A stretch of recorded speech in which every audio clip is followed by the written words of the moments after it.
Luto na naman tayo panyera. Ito, magluluto tayo ng native na manok. Niligyan tayo ng native naman, kaya ngayon ating itotolas siya.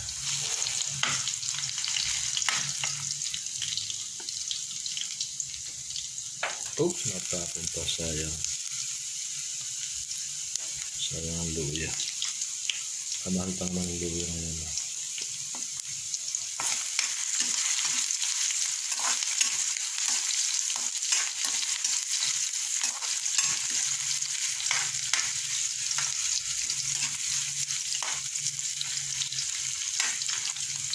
Tapos yung sibuyas. Yung sibuyas. Yan ang gumawala talaga, sibuyas. Napaka-mahal pa naman ang sibuyas ngayon.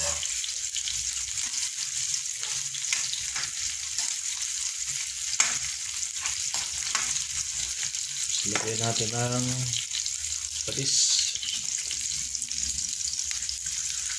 Ayan.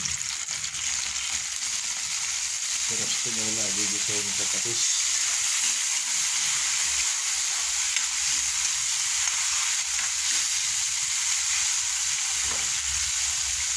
Ito panyero yung native. Ayan, ang ating native na manok. Pinakulaan ko na kanina ito.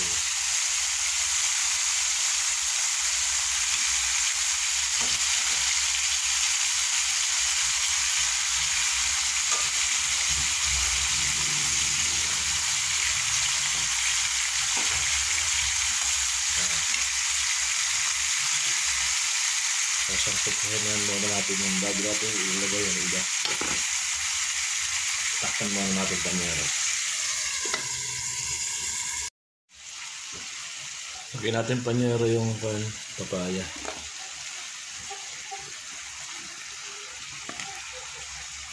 Yan ang magpapasarap sa ating tinola, papaya. Yan.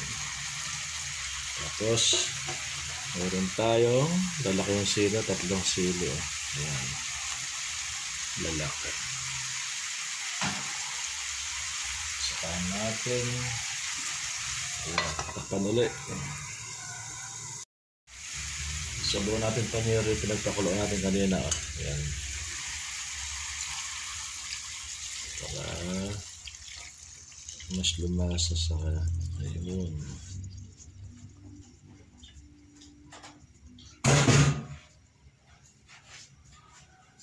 Yan ang magpapasarap sa kanya. Yung pinagpakuluan ko ng manok kanina. Yan. Bali yan, pakuluan na lang natin hanggang sa maluto. Tiplahan natin ng lagatan ng betchin. Uy, marami. Ayan, okay na yan.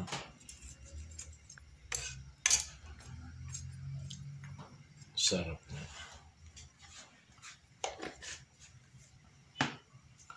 So, natin pakukulaan. Takpan ulit natin yung panyero. Natin yung panyero. Ayan, nakakalimutan ko pa. Ayun, sakto lang. Parang kulang yun sa baba. Dagdagan ko pa ng saute sa baba. At kulang yan.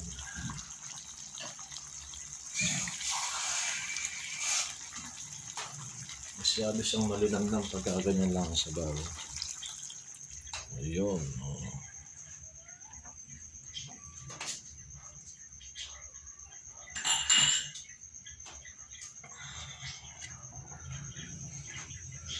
Sili pa lang, oh. Ulam na. Yan na, lalaki ng sili.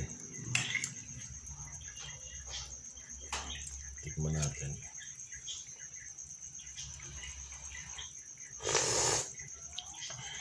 Opo, napakasarap.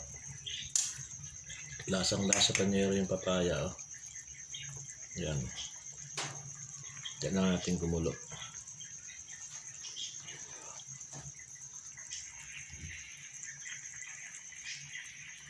Ayos na, ang buto-buto panyero, oh. Sarap na naman kain ng tanghalian yan, oh.